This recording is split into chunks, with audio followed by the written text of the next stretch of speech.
Hello बच्चों, good evening सभी के लिए। कैसे हो आप लोग भाई? बढ़िया हो? तो आज हम फिजिक्स में एक बहुत ही ज़्यादा प्यारा टॉपिक भाई कंप्लीट करेंगे, ओम्स लॉ। मुझे उम्मीद है कि आप लोगों ने शायद 10th में गलती से पढ़ा होगा भाई ओम का नियम, बट वहाँ पर एक छोटा सा सार है और कुछ नहीं है भाई। बट यहाँ पर हम बहुत कुछ पढ़ने वाले हैं भाई, ठीक है। मतलब आपने वहाँ पर छोटा सा रूप पढ़ा हुआ है, आज यहाँ पर आपको बहुत बड़ा रूप पढ़ाने वाला हूँ। जल्दी से वीडियो को लाइक कर दो, शेयर कर दो अपने दोस्तों के साथ। नियम, ओम का नियम, इंग्लिश में इसको कहते हैं ओम्स लॉ। ओके, डाल लिया भाई सभी ने हेडिंग। अब देखो ओम का नियम कहते किसे हैं, तो कुछ बच्चों को पता होगा, जिनको नहीं पता है उनको हम बता देंगे। तो यहां लिखोगे इस नियम के अनुसार।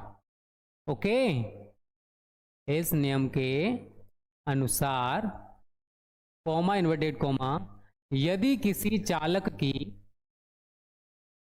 यदि किसी चालक की भौतिक अवस्थाएं,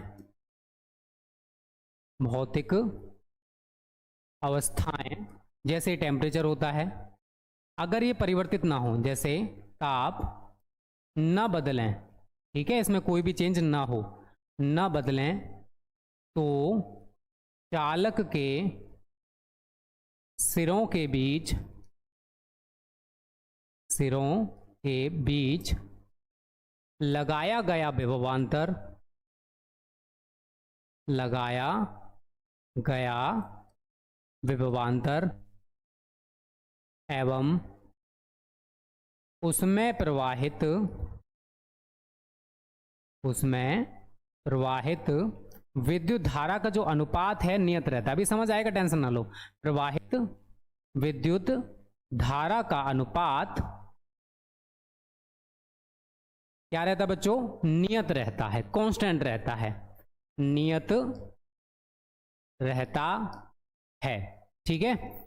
इन्वर्टेड कोमा कर दो भाई क्लोज। अब इसका मतलब क्या है, अभी थोड़ा थोड़ा कम समझ आया होगा, I can understand, but no problem, I am here, मैं सब कुछ समझा दूंगा बहुत अच्छे तरीके से।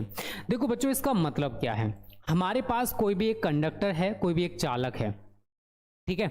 अब मान के चलिए ये कोई कंडक्टर है, ये कोई चालक तार हमने ले रखा है। अब हमने क्या किया, इसके सिरों के बीच कोई बैटरी जोड़ दी। अब बैटरी जोड़ने पर क्या होगा भाई, विद्युत धारा इसमें प्रवाहित होने वाली है। अब जितनी ज्यादा आई आप बढ़ाओगे, मतलब धारा का मान जितना बढ़ाओगे, उसी के हिसाब से इस तार के सिरों के बीच विभवांतर बढ़ेगा भाई। अगर आपने विद्युत धारा शुरुआत में 1 एम्पियर ले रखी है, तो 1 एम्पियर के अकॉर्डिंग यहाँ पर विभवांतर उत्पन्न होने वाला है। अगर आपने धारा का मान 2 एम्पियर कर दिया, तो 2 एम्पियर के अकॉर्डिंग यहाँ पर विभवांतर हो जाएगा। धारा का मान आपने 3 एम्पियर कर दिया, तो 3 एम्पियर के अकॉर्डिंग यहाँ पर विभवांतर आपका बढ़ जाएगा। और अगर हमने जो कंडक्टर चालक ले रखा है, अगर उसका टेम्परेचर हमने ना बढ़ाया है ना घटाया है, अगर वो कांस्टेंट है, तो चालक के सिरों के बीच हमने जितना विभवांतर लगाया है और चालक में हमने जितनी विद्युत धारा प्रवाहित की है, इसका जो अनुपात है वो नियत रहता है। ये वैल्यू हमारी कैसी है? कांस्टेंट है। और आपने पढ़ रखा है इससे पहले V/I बराबर क्या होता है भाई? V/I बराबर R होता है, सभी ने पढ़ा होगा। अर्थात करके आप ये लिख दो, अर्थात V/I बराबर कांस्टेंट बराबर R, क्योंकि हमने क्या पढ़ा भाई कि V/I बराबर R होता है। तो हमने, इसका मतलब क्या है कि हमने जो भी चालक ले रखा है, अब इस चालक में हम विद्युत धारा प्रवाहित करेंगे। अगर हमने विद्युत धारा का मान बढ़ाया, तो इसी के अकॉर्डिंग विभवांतर भी आपका बढ़ता जाएगा। और हर एक कंडीशन में V और I का जो मान है वो कांस्टेंट निकल के आएगा, अर्थात नियत निकल के आएगा। अगर शुरुआत में आप मान के चलिए आपने 1 एम्पियर की धारा प्रवाहित की, तो प्लेटों के बीच या इस धातु जो भी आपने कंडक्टर ले रखा उसके सिरों के बीच 1 वोल्ट का विभवांतर हुआ। इस कंडीशन में हम 1/1 करेंगे, कितना आएगा भाई? 1 ही आएगा, 1 ओम आ गया। फिर आपने धारा का मान 2 एम्पियर कर दिया, तो विभवांतर बढ़कर 2 गुना हो गया, तो 2/2 करोगे, कितना आएगा? 1 ओम ही आएगा। फिर आपने धारा का मान 3 एम्पियर कर दिया, तो विभवांतर बढ़कर भी 3 हो गया, 3/3 बराबर 1 ओम। तो हम यहां पर हर एक जगह वैल्यू कितनी देख रहे हैं भाई? 1 ओम। अर्थात हमने क्या किया, धारा का मान बढ़ाया, धारा के मान के साथ साथ आपका विभवांतर भी बढ़ेगा। तो हर एक कंडीशन में चालक के सिरों के बीच जो विभवांतर है वो और चालक में आप जितनी विद्युत धारा प्रवाहित कर रहे हो वो, इनका जो अनुपात है वो नियतांक रहेगा, कांस्टेंट रहेगा। और इस नियतांक को विद्युत प्रतिरोध कहते हैं। हमारे कुछ बच्चे जानते होंगे, जिनको नहीं पता है कोई बात नहीं, बड़े बड़े शहरों में छोटी छोटी बातें होती रहती हैं। तो हम इसको क्या लिख सकते हैं, या V बराबर आई आर तो हमारा कांस्टेंट वैल्यू है, तो या V प्रोपोर्शनल I हम इसको लिख सकते हैं। इसका मतलब क्या है कि V का मान I पर डिपेंड करेगा। आप जितनी विद्युत धारा बढ़ाओगे उसी हिसाब से V का मान बढ़ेगा। विद्युत धारा कम है तो विभवांतर कम होगा, विद्युत धारा बढ़ा दिया तो विभवांतर भी आपका बढ़ जाएगा। वो हमारा यहाँ पर निष्कर्ष निकल के आ चुका है। अगर हम इसी के अकॉर्डिंग VI ग्राफ खींचें, जो कि आपने 10th में शायद गलती से थोड़ा बहुत पढ़ा होगा, VI ग्राफ ओम्स लॉ के लिए, ठीक है। तो अगर हम इसके लिए एक VI ग्राफ खींचते हैं, इधर हमने I ले लिया, इधर हमने V ले लिया, तो हमें VI ग्राफ एक सीधी रेखा प्राप्त होती है। VI ग्राफ क्या प्राप्त होती है भाई, एक सीधी रेखा प्राप्त होती है। अब ऐसा क्यों हुआ, कुछ बच्चे ऐसा पूछने वाले हैं। भाई पुराना चैनल नहीं है भाई, वो हमारा नया ही चैनल है विद्या हब, ठीक है। अब यहां से निष्कर्ष ये निकला कि जो भी परिपथ ओम के नियम का पूर्णतः पालन करते हैं, जो भी परिपथ ओम के नियम का पूर्णतः पालन करते हैं, उनके लिए VI ग्राफ एक सीधी रेखा होती है। अब मैं यहां पर बहुत सारी चीजें आपको समझाने वाला हूं, तो यहां पर एक लाइन ले लिखो, स्पष्ट है कि जो परिपथ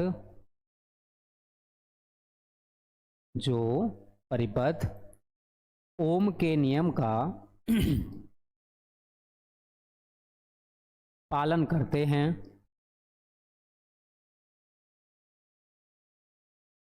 उनके लिए VI ग्राफ एक सरल रेखा होती है, एक सरल रेखा होती है, ठीक है। जितने भी आप तार लेते हो सभी के सभी हमारे इसी के ऊपर डिपेंड करते हैं भाई। इस चीज़ को याद रखना।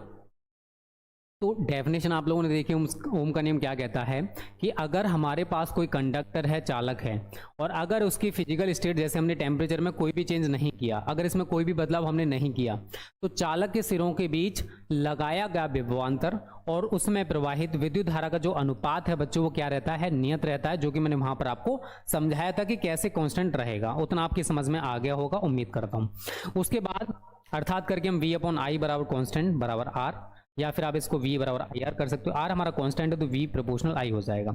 अगर हम V और I के बीच ग्राफ खींचें तो VI ग्राफ हमें एक सीधी रेखा प्राप्त होती है। अब इसका मतलब भी कुछ बच्चे कह रहे होंगे सर इसका मतलब क्या है, एक सीधी रेखा का मतलब। देखो अगर मैं यहाँ पर चला गया, ध्यान से समझना जो बात मैं आपके लिए बता रहा हूँ, it's very important for you. मैं यहाँ पर 3 चीज़ें ड्रॉ करने वाला हूँ भाई, ठीक है। यहाँ पर मैं ऐसे करके आपको समझाने के लिए ड्रॉ कर रहा हूँ, ठीक है। ऐसे करके मैंने यहाँ पर 3 लाइन, आप लोग देख रहे हो 3 लाइन मैंने यहाँ पर ड्रॉ की है। इसका मतलब क्या है, देखो मान के चलिए यहाँ पर वही चीज़ निकल के आएगी। यहाँ पर जो विभवांतर है 1 वोल्ट, यहाँ पर 2 वोल्ट, यहाँ पर 3 वोल्ट, यहाँ पर धारा 1 एम्पियर, यहाँ 2 एम्पियर, यहाँ पर 3 एम्पियर है, ठीक है। अगर मैं यहाँ पर इस वाले बिंदु पर अगर मैं विभवांतर निकालूँ, यहाँ पर सॉरी प्रतिरोध निकालूँ, तो R1 आपका कितना निकल के आएगा, 1/1 बराबर कितना आया, 1 ओम। अगर सेम मैं यहाँ पर प्रतिरोध निकालूं इस वाले बिंदु पर कि यहाँ पर प्रतिरोध कितना होगा, तो वही करोगे आप, R2 बराबर 2/2 बराबर 1 ओम। अगर मैं यहाँ पर विद्युत प्रतिरोध निकालूं, ठीक है, इस वाले बिंदु पर, तो आप वही करोगे, R3 बराबर 3/3 बराबर 1 ओम। तो VI ग्राफ हमें ये रिप्रेजेंट करता है कि आप इस सीधी रेखा पर आप कहीं पर भी चली जाइए, हर एक जगह पर जो विद्युत प्रतिरोध का मान होगा वो एक समान होगा, ठीक है। इसी वजह से हमें VI ग्राफ एक सीधी रेखा प्राप्त हुई है। तो आप कहीं पर भी चले जाइए, वहां पर आपका V और I का जो रेशियो है वो समान निकल के आएगा। जितना शुरुआत में होगा लास्ट तक उतना ही रहने वाला है। अब होने क्या वाला है भाई, अब विभवांतर बढ़ेगा तो धारा भी बढ़ेगी, तो वहां पर R जो भी निकालोगे, जैसे 3 है वहां पर 4, 5, 6 कुछ भी हो सकता है, 4/4 करो, 5/5 करो, उस हिसाब से बच्चों आपका निकल के आएगा यहाँ पर विद्युत प्रतिरोध का मान। बट हर एक जगह पर कैसा होगा, कांस्टेंट होगा। अब देखो कुछ सर्किट ऐसे भी होते हैं जो ओम के नियम का पालन नहीं करते, ठीक है, उनके लिए VI ग्राफ एक सीधी रेखा नहीं होने वाली। इस चीज को भी, जैसे डायोड वाल्व पहले आपके सिलेबस में हुआ करता था बट अब नहीं है। डायोड वाल्व एक ऐसा डायोड वाल्व, अगर आप पीएन संधि डायोड आगे जाके पढ़ोगे तो डायोड वाल्व क्या होता था, एसी को डीसी में कन्वर्ट करता था। अब हम आगे जाके पीएन संधि डायोड पढ़ेंगे, पीएन संधि डायोड भी एसी को डीसी में कन्वर्ट करता है। डायोड वाल्व का आकार बड़ा होता था, इसी वजह से इनको सर्किट्स में रखना थोड़ा सा टिपिकल होता गया। अब आप सभी जानते हो भाई आजकल मॉडर्न ज़माना है, टेक्निकल चीज़ें हैं, तो आगे जाके आविष्कार पीएन संधि डायोड का हो गया। तो ट्रांजिस्टर भी पढ़ोगे आप, बहुत सारी चीज़ें पुरानी थी उनको रिमूव कर दिया। पहले क्या होता था, बहुत बड़ी टीवी हुआ करती थी, आप लोग देखते थे, वहाँ पर बहुत बड़ा आकार हुआ करता था। आप लोग आज देखते हो क्या एलईडी होगी भाई। तो हर चीज़ को छोटा किया जा रहा है क्योंकि टेक्नोलॉजी बहुत आगे बढ़ती जा रही है, ठीक है। तो यहाँ पर भी वही चीज़ है, पहले डायोड वाल्व का काम होता था एसी को डीसी में कन्वर्ट करना, वही काम पीएन संधि डायोड कर रहा है एसी को डीसी में कन्वर्ट करने का। ऐसा नहीं कि ये कुछ और करता है, ठीक है बच्चों। यहाँ तक सबको क्लियर है? बस ये बता दो पहले तो, ये क्लियर है सबको? ओम्स लॉ, ओम का नियम क्या कहता है, मैंने यहाँ पर छोटा सा आपको भी बताया है, कुछ ज़्यादा लंबा चौड़ा व्याख्यान नहीं दिया है। हाँ, एसी बराबर अल्टरनेटिव, हाँ भाई कर सकते हो भाई, अल्टरनेटिंग कह सकते हो, अल्टरनेटिव ना कहो तो बेटर रहेगा। अल्टरनेटिंग करंट होता है, डीसी का मतलब डायरेक्ट करंट होता है, दिष्ट धारा। जो बैटरी वाला करंट होता है वो दिष्ट धारा होता है, और जो अभी आप सप्लाई देखते हो जो आती है आपके बिजली घर से, वो होता है एसी, अल्टरनेटिंग करंट। ओके, चलिए, तो यहाँ तक सबको क्लियर है। देखो आपके सिलेबस में जो नया ऐड हुआ है वो है अनुगमन वेग के आधार पर ओम के नियम की व्युत्पत्ति। हमें अनुगमन वेग के आधार पर ओम के नियम को डेराइव करना है, वो मैं आपको यहाँ पर सिखाने वाला हूँ। उसके लिए लास्ट तक बने रहना, इंपॉर्टेंट है भाई ये वाला टॉपिक। अगर आप अभी चले जाओगे तो नुकसान आप अपना करने वाले हो भाई, ठीक है बच्चों। सरल से कि आपको अच्छे से समझ में आ जाए। चलिए, अब यहाँ पर एक न्यूमेरिकल कराऊंगा, उसके बाद हम अनुगमन वेग के आधार पर आगे हेडिंग लिख देते हैं। यहाँ पर अनुगमन वेग के आधार पर बहुत इंपॉर्टेंट है, अगर आप छोड़ के जाओगे सेशन को अपना नुकसान करोगे, ठीक है। अनुगमन वेग के आधार पर ओम के नियम की व्युत्पत्ति, ठीक है। थोड़ा बड़ा है, पहले ही बता दे रहा हूं, एक दो बार आप खुद से पढ़ोगे तब जाकर अच्छे से समझ में आ जाएगा ये, ठीक है। 2-3 बार आप खुद से ट्राई कर रहे हैं इसको, बहुत अच्छे से समझ में आ जाएगा, फिर कभी भूलोगे भी नहीं, इतना मुझे पता है भाई। और जो बच्चे अभी आए हैं जल्दी से वीडियो को लाइक और शेयर कर दो भाई, कंजूसी ना किया करो, लाइक शेयर में गलत बात है, आप लोग लाइक शेयर नहीं करते हो, अच्छे बच्चे हो, बातें माना करो। चलिए एक क्वेश्चन देते हैं, वैसे मैं आगे जाकर विशिष्ट प्रतिरोध में ये फॉर्मूला पढ़ाने वाला हूँ आप लोगों को, बट आपने 10th में पढ़ा होगा, मैं आपकी 10th की परीक्षा ले रहा हूँ, ये मान के चलिए भाई। 10th में कितने बच्चे ओम का नियम पढ़ के आए हैं मुझे आज पता चल जाएगा, ओके। लोहे की एक छड़ की लंबाई, लोहे की एक छड़ की लंबाई, एक छड़ की लंबाई 4 मीटर तथा अनुप्रस्थ परिच्छेद का क्षेत्रफल 4 मीटर तथा अनुप्रस्थ परिच्छेद का क्षेत्रफल, परिच्छेद का क्षेत्रफल 2 सेमी स्क्वायर है, ठीक है, 2 सेमी स्क्वायर है। यदि लोहे का विशिष्ट प्रतिरोध, यदि लोहे का विशिष्ट प्रतिरोध 10 × 10⁻⁶ ओम सेंटीमीटर, 10 × 10⁻⁶ ओम सेंटीमीटर हो तो छड़ का प्रतिरोध कितना होगा, हो तो छड़ का प्रतिरोध कितना हो। इसको कितने बच्चे कर सकते हैं, छड़ का प्रतिरोध कितना होगा, जल्दी से बताओ सभी बच्चे। इस सवाल को देखकर कितने बच्चों को लग रहा है कि आप लोग इसको कर सकते हो। मैंने पढ़ा है सर ओम का नियम, चलिए 10th में पढ़े हो तो बहुत अच्छी बात है, नहीं पढ़े हो तो कोई दिक्कत नहीं। पहले तो लाइक कर दो सभी बच्चे जितने भी लाइव हो भाई, लाइक में बहुत कंजूसी करते हो आप लोग, गलत बात है भाई। चलिए ओके कर दियो, बहुत अच्छी बात है, आप अच्छे बच्चे हो, आप अच्छी बातें करते हो, अच्छी बात है, मान दो क्लियर है सर। चलिए ठीक है, राहुल कुमार वहां तक हो चुका है क्लियर। अभी फिलहाल आपके सामने जो क्वेश्चन है इसको कितने बच्चे कर सकते हो भाई। हाँ भाई शांति से प्यार से एक बार पढ़ लो, पढ़ना तो जानते हो ना, जानते हो ना। चलिए हम इसको पढ़ते हैं। पहले क्या बोला इसने कि लोहे की हमारे पास एक छड़ है और इसकी जो लेंथ है, इसकी जो लंबाई है वो हमारे पास 4 मीटर है और अनुप्रस्थ परिच्छेद का जो क्षेत्रफल है, जो एरिया है, वो हमको दे रखा है 2 सेमी स्क्वायर। अगर लोहे का विशिष्ट प्रतिरोध हमको 10 × 10⁻⁶ ओम सेंटीमीटर दे रखा है, तो छड़ का प्रतिरोध कितना होगा? तो सबसे पहला काम आप लोग क्या करते हो न्यूमेरिकल पढ़ने के बाद, कि जो भी वैल्यू आपको दे रखी है सबसे पहले शांति से प्यार से लिख लो। लोहे की छड़ की लंबाई L कितना है बेटा? 4 मीटर। इसमें तो आप कोई चेंज नहीं करोगे क्योंकि एमकेएस में हमें सारे यूनिट्स लगाने होते हैं। अनुप्रस्थ परिच्छेद का क्षेत्रफल एरिया कितना है? 2 सेमी स्क्वायर। अब देखो आप लोग अगर पढ़े हो, वैसे मैं पढ़ा चुका हूं, 1 सेंटीमीटर में कितना मीटर? 10⁻⁻2 मीटर। बट यहाँ पर क्या है? सेमी स्क्वायर है, तो यहाँ पर क्या हो जाएगा? 10⁻⁻4 मीटर स्क्वायर। ठीक है, तो 2 × 10⁻⁴ मीटर स्क्वायर, ये एरिया निकल के आ गया। अब आगे क्या दे रखा है? इसने बोला विशिष्ट प्रतिरोध 10 × 10⁻⁶ ओम सेंटीमीटर। तो ये क्या दे रखा भाई आपको? रो। शायद कुछ बच्चे इसको रिप्रेजेंट करना ना जानते हो, उनको मैंने बता दिया भाई ये रिप्रेजेंटेशन होता है विशिष्ट प्रतिरोध का, जो कि मैं आपको ओम्स लॉ के बाद पढ़ाने वाला हूं। तो रो हमको कितना दे रखा है? 10 × 10⁻⁶ ओम सेंटीमीटर। क्या दे रखा है?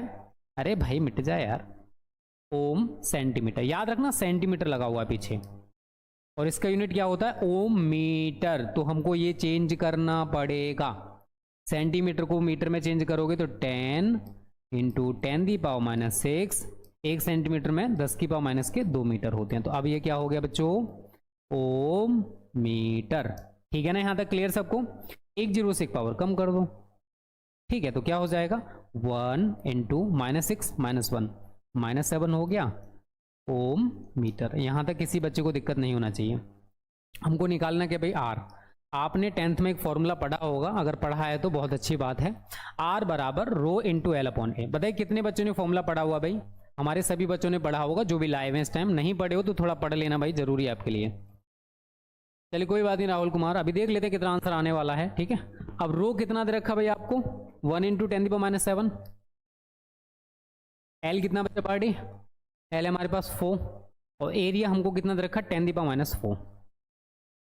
तो हम क्या करेंगे बेटा? इस पावर को नीचे से ऊपर लेके जाएंगे। नीचे पावर नेगेटिव है, ऊपर जाकर पॉजिटिव हो जाएगी। 4 का 1 में मल्टीपल करोगे 4 × 10⁻⁷, ये पावर पॉजिटिव हो गई। ये प्लस का 4 है, माइनस का 7 है, क्या बचेगा? 4 × 10⁻3, और इसका यूनिट होता है ओम। कितने बच्चों का भाई यही आंसर आया? एक बार जल्दी से बता दो।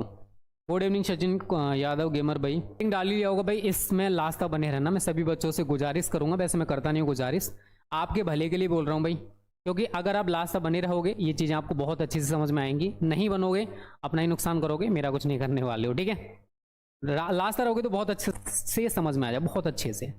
और IMP है फॉर 2024 बोर्ड एग्जाम। सबसे पहले हम इसके लिए क्या करेंगे? सुंदर सा प्यारा सा डायग्राम बनाएंगे।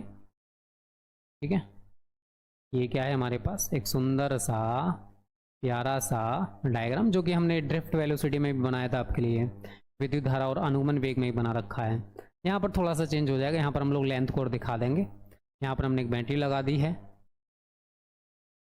ठीक है, चलिए अब ये जो चालक तार ले रखा है, इसकी लंबाई कितनी है भाई? L है, और अनुप्रस्थ परिच्छेद का क्षेत्रफल, इसका जो एरिया है ये वाला, ये कितना है? A है।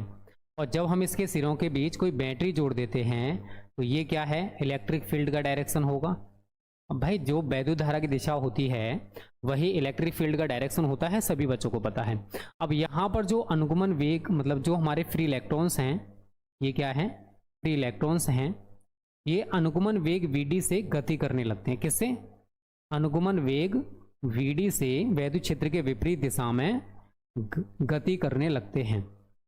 तो सभी बच्चे एक ये प्यारा सा डायग्राम बना लोगे, जितने भी बच्चे लाइव हो। ठीक है, पहले ये डायग्राम आप लोग जल्दी से कंप्लीट करो। सर मैं दूसरे फ़ोन ज्वाइन करती हूँ, मेरे फ़ोन डिस्चार्ज हो गए। चलिए सलोनी और कोई दिक्कत नहीं, सेशन अटेंड करते हो ना, ये बहुत है। ठीक है,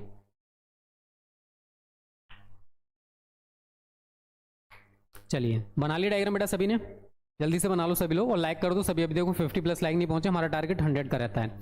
अभी जो टारगेट है हमारा 100+ लाइक्स का रहता है। ओके, तो ये बिना कहे सुने कर दिया करो लाइक्स।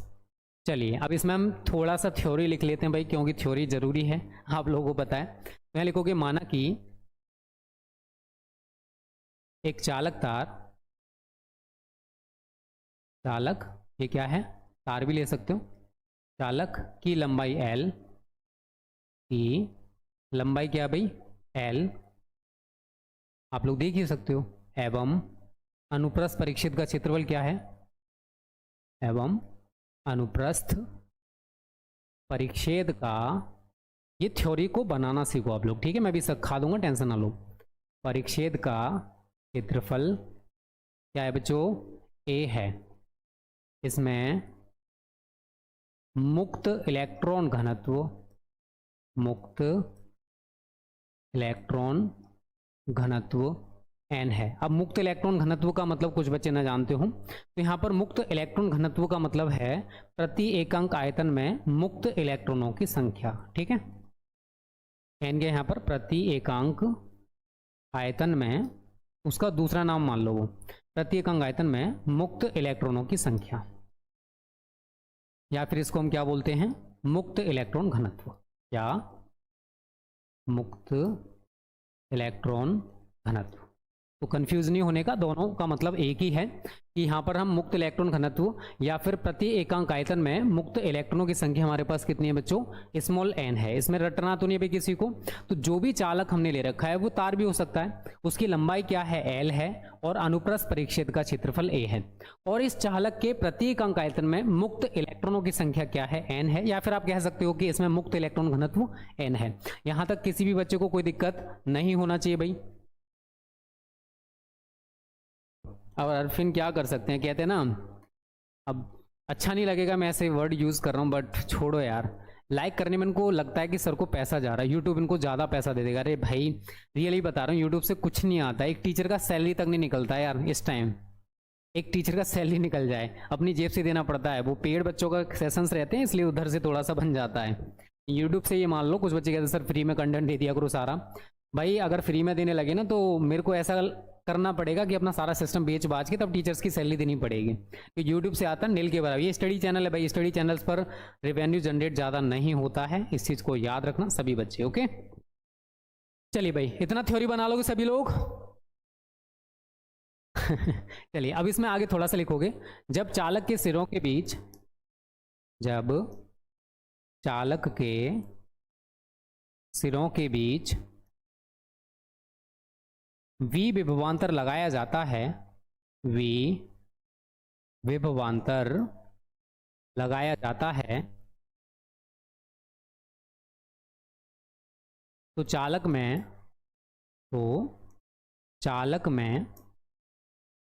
मुक्त इलेक्ट्रॉन वैद्युत क्षेत्र के विपरीत दिशा में, आप लोग ये जानते हो ठीक है, ये चीज़ें मैं आपको कई बार बता चुका हूँ, थोड़ा सा थ्योरी में यहाँ पर लिखना पड़ेगा, वैद्युत क्षेत्र के विपरीत दिशा में, विपरीत दिशा में अनुगमन वेग Vd से, अनुगमन वेग Vd से गति करने लगते हैं, ठीक है बच्चों, ये आप लोग जानते ही हो।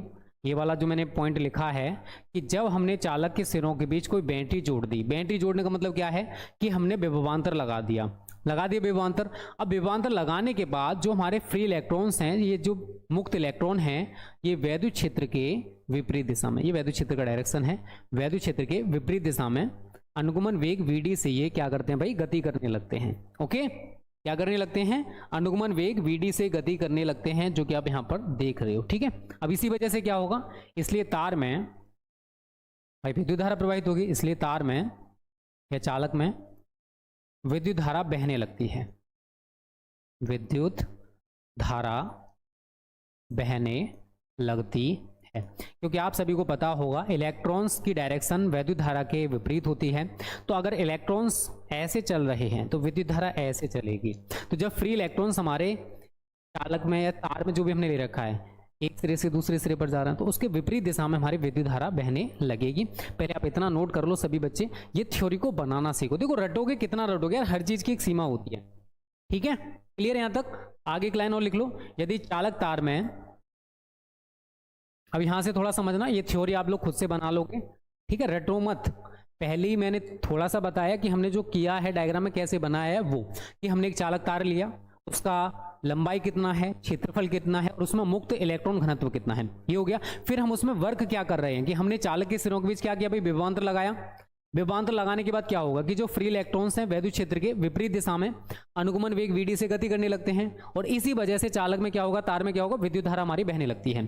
अगर मैं आपसे बात करूं कि जो चालक हमने ले रखा है, जो तार हमने ले रखा है, अगर इस चालक या तार में जो विद्युत धारा प्रवाहित हो रही है वो कितनी है, I है। ठीक है, यदि चालक तार में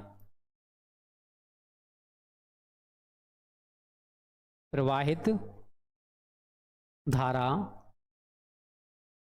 I हो तो आप लोगों ने विद्युत धारा और अनुगमन वेग में संबंध सभी ने पढ़ा होगा। एक एक पॉइंट यहां से समझना सभी बच्चे अब, क्योंकि यहां से आगे जाके थोड़ा सा दिक्कत हो सकता है आप लोगों को। तो मैंने आपको पढ़ाया था I बराबर NEAVD, इसको हम इक्वेशन फर्स्ट बना लेंगे। सभी ने पढ़ रखा भाई, जो बच्चे रेगुलर हमारे सेशंस में आते हैं उन सभी ने पढ़ा होगा, सभी ने पढ़ रखा भाई। ये वाला थ्योरी आप लोग इससे बनाओगे। चालक तार में कितनी विद्युत धारा प्रवाहित हो रही है, तो I बराबर NEAVD हमारा निकल के आ चुका है, जो कि आप लोगों ने पढ़ा होगा। अब जो हमारा इलेक्ट्रॉन है, इस इलेक्ट्रॉन पर वैद्युत क्षेत्र के विपरीत दिशा में, इलेक्ट्रॉन किधर चल रहा है, उधर, वैद्युत क्षेत्र की डायरेक्शन क्या है, इधर, तो इलेक्ट्रॉन वैद्युत क्षेत्र के विपरीत दिशा में चल रहा है। तो इलेक्ट्रॉन पर वैद्युत क्षेत्र के विपरीत दिशा में कितना वैद्युत बल कार्य करेगा भाई, निकालें ये। चलो एक लाइन लिख लो।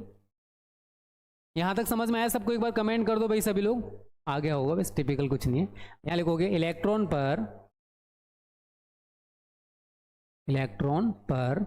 वैद्युत क्षेत्र के विपरीत दिशा में, वैद्युत क्षेत्र के विपरीत दिशा में लगने वाला वैद्युत बल कैपिटल F हो तो, ठीक है। क्योंकि आप लोग देख रहे हो भाई इलेक्ट्रॉन्स की डायरेक्शन क्या है, ये, और वैद्युत क्षेत्र की डायरेक्शन क्या है, ये। तो इलेक्ट्रॉन पर वैद्युत क्षेत्र के विपरीत दिशा में कितना इलेक्ट्रिक फोर्स, कितना वैद्युत बल कार्य करेगा, क्योंकि इलेक्ट्रॉन तो वैद्युत क्षेत्र के विपरीत चल रहा है। तो इलेक्ट्रॉन पर वैद्युत क्षेत्र के विपरीत दिशा में कितना वैद्युत बल कार्य करेगा। तो आप लोगों ने सभी ने एक फॉर्मूला पढ़ा होगा भाई, F बराबर Q इंटू E। बताइए यहां पर Q क्या है, वैद्युत आवेश, बट यहां पर किसकी बात हो रही है, इलेक्ट्रॉन की। तो यहां पर क्या हो जाएगा, ये Q की जगह क्या यूज करोगे इलेक्ट्रॉन के लिए, E। तो F बराबर E, ठीक है ना, किसी को दिक्कत E इंटू E करने में, भाई इलेक्ट्रॉन की बात हो रही है तो इलेक्ट्रॉन पर कितना वैद्युत बल कार्य करेगा, तो F बराबर Q इंटू E नहीं आएगा, E इंटू E आएगा। E यहां पर क्या है, इलेक्ट्रॉन पर आवेश है। ओके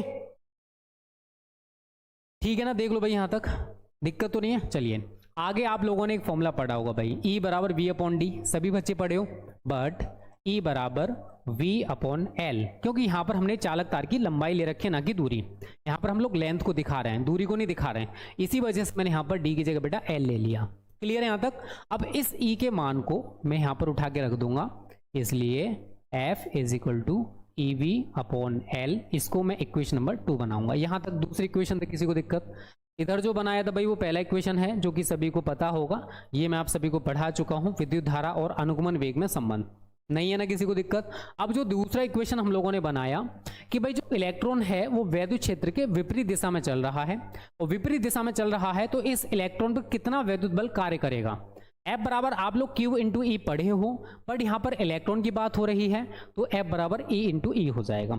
आप लोगों ने पढ़ा होगा E बराबर V अपॉन डी, मैं आपको पढ़ा चुका हूं। अब यहां पर दूरी तो है नहीं भाई, लंबाई है, तो मैंने वहां पर V अपॉन L कर दिया, तो F बराबर हमारा EV अपॉन L हो गया। यहां तक किसी भी बच्चे को दिक्कत, इतना हल्ला मचाया कि आवाज ही ना सुनाई दे रहा है। ओह माय गॉड, चलिए 2 ब्लूटूथ लगाया हूं तब भी सुन रहा हूं, डीजे बहुत, कोई नहीं, डीजे में डांस वांस कर लो भाई अरफिन, थोड़ा सा जरूरी है डांस वांस करना भी, ठीक है, हेल्थ के लिए फायदेमंद रहता है भाई। जब तक बॉडी हिलेगी नहीं क्या फायदा, थोड़ा बॉडी को हिला लिया करो, काम वाम कर लिया करो। ओके चलिए यहां तक बच्चों क्लियर सबको, किसी को दिक्कत।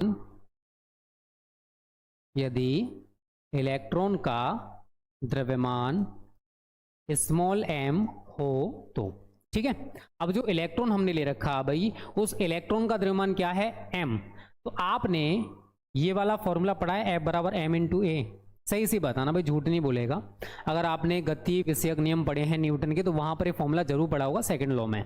नहीं पढ़ा है कोई दिक्कत नहीं, चलेगा, आई कैन एडजस्ट, ठीक है। नहीं पढ़े हो चलेगा, मैं ये नहीं बोला कि पढ़ा है तभी चलेगा। चलिए अगर मैं यहाँ से ए निकालूँ, यहाँ पर सारी चीज़ें बता दो बेटा। ए यहाँ पर एक्सेलरेशन है, त्वरण है, एम द्रव्यमान है, एफ हमारा बल है। तो अगर हमारे पास जो इलेक्ट्रॉन है अगर उसका द्रव्यमान एम है, क्या है बच्चों, अगर इलेक्ट्रॉन का द्रव्यमान एम है तो अब उस इलेक्ट्रॉन पर जो त्वरण है ए बराबर एफ अपॉन एम, उसी को मैंने इस टाइप से लिखा है, कुछ नया नहीं किया है। हमारा फॉर्मूला ए बराबर क्या बन जाएगा, एफ अपॉन एम। एफ आप लोग ऊपर निकाले हो, चल रहा है ना, इसको आप यहाँ पर अप्लाई कर दो।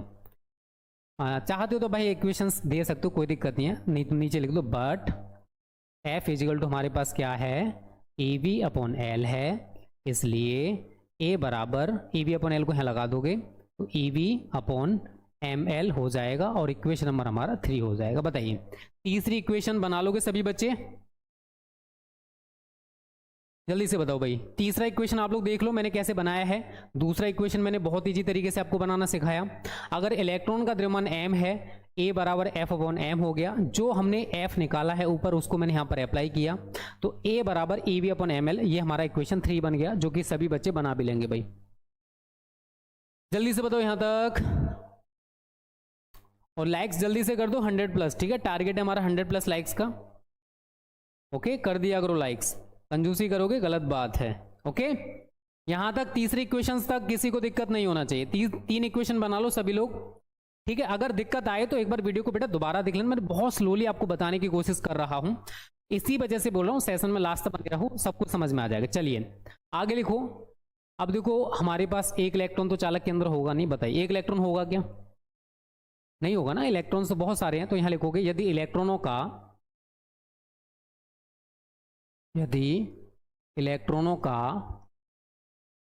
वैद्युत क्षेत्र की अनुपस्थिति में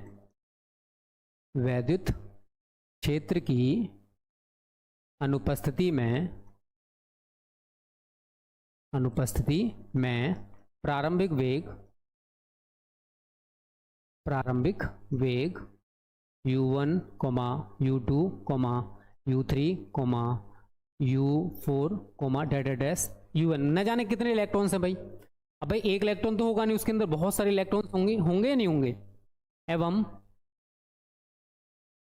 अब देखो आपने अगर श्रांतिकाल पढ़ रखा है, नहीं पढ़ा है वो बात अलग है। एवं धनायनों से दो क्रमागत टक्करों के बीच का समय अंतराल, सभी ने पढ़ा है भाई, ये वाला पढ़ा होगा।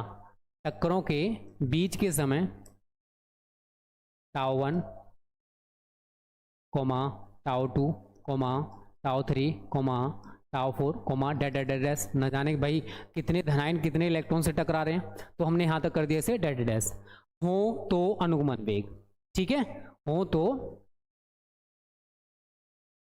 इलेक्ट्रॉनों का क्या निकालोगे आप, अनुगमन वेग। अब देखो वैद्युत क्षेत्र की अनुपस्थिति में, अगर आपने प्रारंभिक वेग के बारे में थोड़ा बहुत पढ़ा है तो बहुत अच्छी बात है, नहीं पढ़े हो तो कोई दिक्कत नहीं है। आपने एक फॉर्मूला पढ़ा होगा v बराबर u प्लस at, गति का पहला समीकरण। बताइए सभी बच्चे पढ़े हो या नहीं पढ़े हो, गति का पहला इक्वेशन सभी बच्चों ने पढ़ा होगा। एक बार बोल दो यस सर हम लोग पढ़े हैं, जिससे मुझे यकीन हो जाएगा कि आप लोग वास्तव में पढ़े हो। भाई पढ़ा है ना सभी ने ये। तो जो हमारे पास इलेक्ट्रॉन्स हैं, इन इलेक्ट्रॉनों का वैद्युत क्षेत्र की अनुपस्थिति में जो प्रारंभिक वेग हैं, पहले इलेक्ट्रॉन का u1, दूसरे का u2, तीसरे का u3, चौथे का u4, डैश, न जाने कितने फ्री इलेक्ट्रॉन्स हैं भाई, उन सभी के हमने यहाँ पर क्या दिखा रखे हैं, प्रारंभिक वेग। और इलेक्ट्रॉन्स किससे टकराएंगे, धनायनों से। तो धनायनों से दो क्रमागत टक्करों के बीच के समय, जिसको हम श्रांतिकाल नाम दिए थे, अगर आपको पता है तो श्रांतिकाल पढ़े थे, वही यहाँ पर बात हो रही है। टक्करों के बीच के समय τ1, τ2, τ3, τ4 डैश हो तो अनुगमन वेग इलेक्ट्रॉन का कितना होगा, v की जगह vd बराबर, पहले इलेक्ट्रॉन की बात हो रही है तो u1 प्लस a, समय की जगह क्या आ जाएगा यहाँ पर τ1, ये पहले इलेक्ट्रॉन के लिए हो गया, प्लस दूसरे के लिए u2 plus a τ2 plus u3 plus a τ3, इसी वाले को लगा रहा हूँ। और प्लस डेड डैश। भाई न जाने कितने हमारे पास इलेक्ट्रॉन्स हैं, यहाँ पर न जाने कितने इलेक्ट्रॉन्स की यहाँ पर बात हो रही है, बताइए, सीमित थोड़ी ना भाई। और यहाँ पर आप क्या निकालो भाई, औसत निकालो, तो यहाँ पर n इलेक्ट्रॉन्स हैं, n मान के चलिए, डेड डैश करके कर सकते हो, plus un plus a tau n, ठीक है, मान के चलिए भाई, न जाने कितने इलेक्ट्रॉन्स हैं यहाँ पर, ये थोड़ी ना कि सीमित मात्रा में इलेक्ट्रॉन्स हैं। तो पहले इलेक्ट्रॉन के लिए u1 प्लस ए टाउ 1, दूसरे के लिए u2 प्लस ए टाउ 2, तीसरे के लिए u3 प्लस ए टाउ 3, और डेड डैश न जाने भाई n संख्या तक इलेक्ट्रॉन्स हैं, तो वहां पर हमने un प्लस ए टाउ n कर दिया और डिवाइडेड बाई n, मान के चले भाई n का मतलब बहुत सारे इलेक्ट्रॉन्स हैं। चलिए अब आगे क्या करोगे, जो u वाले पद हैं एक तरफ कर लो, u1 plus u2 plus u3 plus डेड dash un upon n plus, अब इसमें ए टाउ 1, इसमें क्या कॉमन है, a tau 1 plus tau 2 plus tau 3 plus डेड dash plus tau n upon n। ठीक है बच्चों, कर सकते हैं ऐसे, मैथ्स के स्टूडेंट हो ये मत कहना सर नहीं कर सकते, कर सकते हैं, देख लो, u1 u2 u3 un, इनको हमने एक साइड कर दिया n से डिवाइड करके, प्लस a देख सकते हो, a टाउ 1 a टाउ 2, इनमें a कॉमन है, अंदर क्या है, tau 1 plus tau 2 plus tau 3। अगर आपने 11th में प्रारंभिक वेग वाली चीज पढ़ी होगी तो आपको पता है कि प्रारंभिक वेग हमारा 0 होता है, but u1 plus u2 plus u3 plus डेड dash plus un upon n, ये हमारा क्या हो गया बच्चों, 0। प्रारंभिक वेग हमेशा क्या लिया जाता है बच्चों, 0। जो नहीं बच्चे जानते हैं उनके लिए मैंने बता दिया। और जो श्रांतिकाल यहाँ पर है भाई, औसत लोगे तो क्या लिखोगे, tau 1 plus tau 2 plus tau 3 plus डेड dash plus tau n upon n। यहाँ पर आप औसत निकालोगे तो हमने इसको ले लिया टाउ, ठीक है, क्या ले लिया, टाउ, कोई नई चीज नहीं, बहुत सिंपल सी चीज बता रहा हूँ। तो इलेक्ट्रॉनों का वैद्युत क्षेत्र की अनुपस्थिति में हमने प्रारंभिक वेग के आधार पर ये पूरा का पूरा प्रोसेस कर रहे हैं। हमारे पास बहुत सारे इलेक्ट्रॉन्स हैं, एक इलेक्ट्रॉन तो है नहीं, उसी के आधार पर मैंने किया। प्रारंभिक वेग 0 होते हैं, और जो टाउ 1 टाउ 2 हमने बहुत सारे ले रखे हैं, इसकी जगह हमने टाउ ले लिया, इसलिए अब क्या रह गया, इसलिए Vd बराबर, इसकी जगह तो 0 हो गया भाई, 0 प्लस यहाँ पर a है और इसकी जगह टाउ आ गया, तो Vd बराबर आपका क्या हो जाएगा बच्चों, a टाउ, और हमारी कौन सी इक्वेशन हो जाएगी, ये चौथी। ये कौन सी इक्वेशन है बच्चों, चौथी इक्वेशन। यहां तक हमारी 4 इक्वेशंस बन चुकी हैं। कितनी इक्वेशन बन गई बच्चों, जल्दी से बताओ, 4 इक्वेशन बन चुकी हैं। ओके, क्लियर यहां तक। बस ये 4 इक्वेशंस आप लोगों को बनानी है, बहुत ही छोटी छोटी इक्वेशंस हैं, एक दो बार आप प्रैक्टिस करोगे तो आपको समझ आ जाएगा। अब ये समीकरण 1 है और ये हमारा समीकरण 4 है, तो समीकरण 1 व 4 से हम इसको आगे सॉल्व करेंगे। ठीक है, क्या सॉल्व करेंगे देख लो, समीकरण 1 व 4 से आपने I बराबर क्या पढ़ा है, NeAVd पढ़ा है ना, Vd। तो जो Vd है, Vd की जगह हम क्या यूज कर सकते हैं, ए टाउ। ठीक है, तो Vd की जगह क्या आ जाएगा बच्चों यहाँ पर, ए टाउ।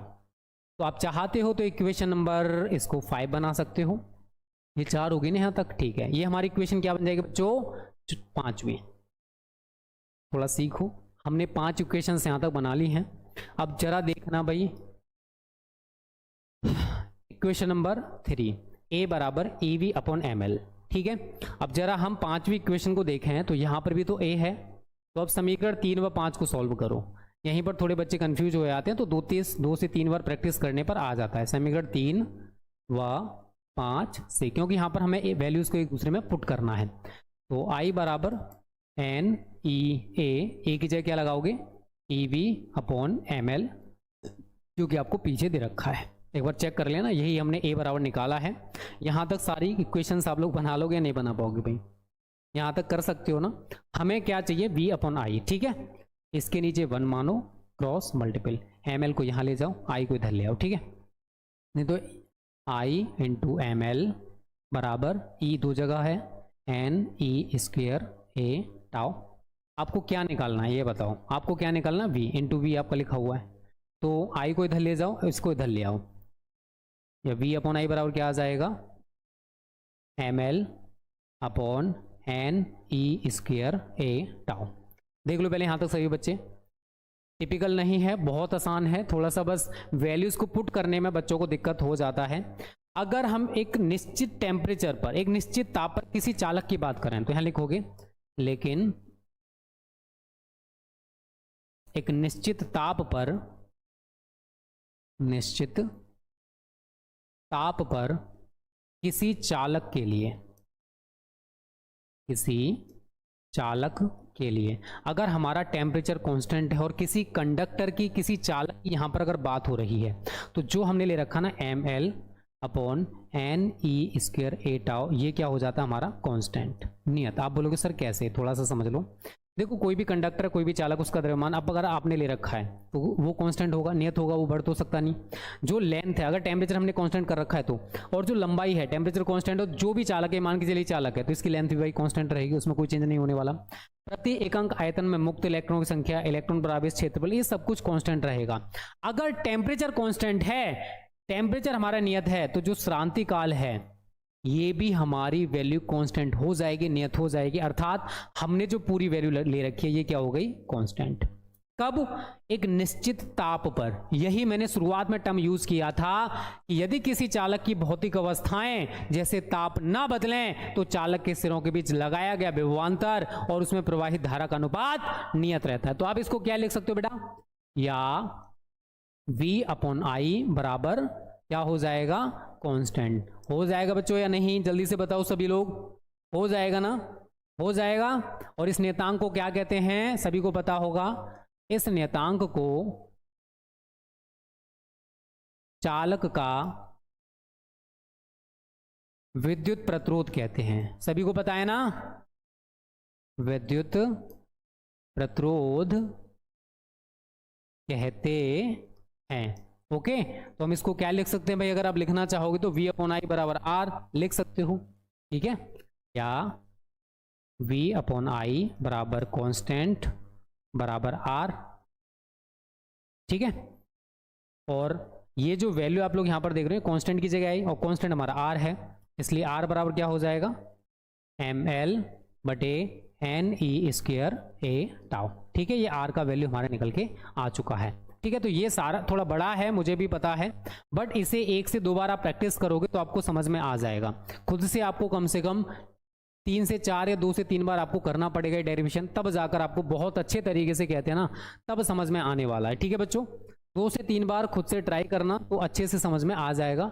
हमने बच्चे नए आए हैं, उसके बाद मैंने आपको एक न्यूमेरिकल कराया था। फिर जो बोर्ड में आता है वो आता है अनुगमन वेग के आधार पर ओम के नियम की व्युत्पत्ति। ये बोर्ड में पूछा जाता है भाई सभी से, इसको आप लोग तैयार कर लेना। तो वो मैंने पूरा प्रोसेस आपको बताया। सबसे पहले वो पेज, फिर ये वाला पेज, फिर ये वाला पेज थोड़ा बड़ा है, फिर ये वाला, और यहाँ पर हमारा ओम्स लॉ खत्म हो गया। 2 से 3 बार आप लोग ट्राई करोगे तो आपको बहुत अच्छे तरीके से, कहते हैं ना, वो समझ में आ जाएगा। एक कहावत सुने हो ना, प्रैक्टिस मेक्स परफेक्ट। तो थोड़ा प्रैक्टिस करोगे तो आपको बहुत अच्छे से समझ में आने वाला है। तो आज आपका काम है ओम का नियम तैयार करना। कमेंट बॉक्स में बता देना कि आपको ओम का नियम तैयार हुआ या नहीं। अब